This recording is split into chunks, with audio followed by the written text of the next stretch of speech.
তো হ্যালো সাগাই, আজকে আমরা একটা বহুত দুঃখজনক বিষয়ের উপরে আলোচনা করম মা কথা কম, সেটা হল আমার আদরের জুবিনদা। জুবিনদার তোমরা তো সবাই জানেন যে কয়েকদিন আগত জুবিনদার কিবা একটা হয়ে গেল। তো এই বিষয়ে অল্প আলোচনা করম। মানে জুবিনদার একটা ক্রেজ যে আছে, মানে এমন ক্রেজ আর ভবিষ্যতত আশামত আর হবার নয়। এমন ক্রেজ কোনোদিন না দেখছেন? হবার না, এটা একদম একদম মানে ডক্টর ভূপেন হাজারিকার পরে আমার জুবিনদার নেক্সট ফিউচারও তার না হয়, এমন না হয়।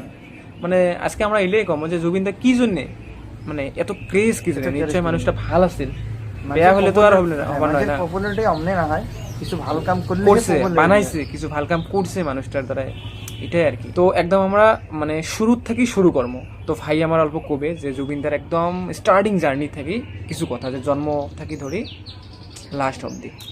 জন্ম থেকে মানে কি 18 নভেম্বর 1971 সনত মেঘালয়ের যে তুরা পাহাড় আছে, সেই পাহাড়ত তার জন্ম হয় জুবিন গার্গের কিন্তু নাম হয় জুবিন বরঠাকুর, কিন্তু গার্গ এর নিজের পছন্দনীয় টাইটেল।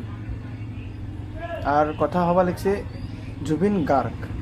জুবিন মানে এটা উৎপত্তি হয়েছে আমার একটা বহুত বড় সুরকার আছিল সাংস্কৃতিক, মানে জুবিন গার্গ, জুবিন মানে মেহতার নামেরে মানে একটা দর্শক একটা বস্তু কি করে দেয়, মানে জুবিন গার্গ নামটা এর প্রথমত নাম না আছিল, ফার্স্ট নাম ছিল জীবন বরঠাকুর।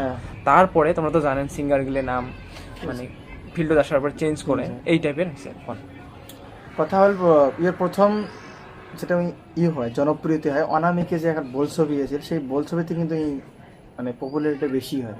তারপরে যে একটা গান আছিল রদের মায়াবিনী, এই গানটার থেকেই বেশি ক্রেজ। মানে যেটা গান যে তোমরা শুনছেন একটা ভিডিও ক্লিপত নিশ্চয় দেখছেন যে মই যেতিয়া মৰি যাম গোটেই অসমত এইটো গান বাজিব লাগিব, মায়াবিনী ৰাতিৰ বুকুত, এই গানটার কথা।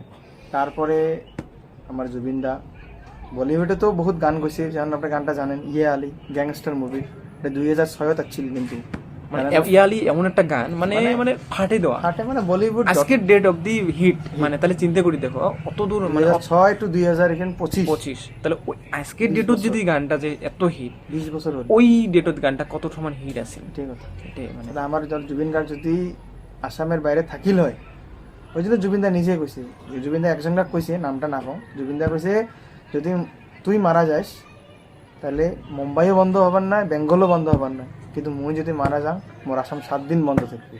কথা কিন্তু ঠিক। মানে জুবিনদার হাতত অপরচুনিটি আছিল বলিউডত এন্ট্রি মারার একচুয়ালি অমন বুলি কলে ভুলবে, এন্ট্রি মারছে অলরেডি, এর কেরিয়ার হয়ে গেছে বলিউডত। তথাপি জুবিনদা আসামত ব্যাক করিয়েছে কি জন্যে? এসামিজ ভাষাটা ভাল পায় জন্যে। মানে এই যে টেকার প্রতি লোভ না আছে, থাকিল হয় জুবিনদা আজকে বলিউডত থাকিলে আসামত থাকিল হয়, আসামের হায়াতে কিছু করবে পাইল না হয়। একটা কথা ভাবো তো, 40,000 উপরে গান গেছে, সম্ভব? আনবিলিভেবল। মানে 40,000, মানে আমার মতো সাধারণ মানুষটা ভাববের বাইনে একটা মানুষের জীবনকালত 40,000 গান গাওয়া।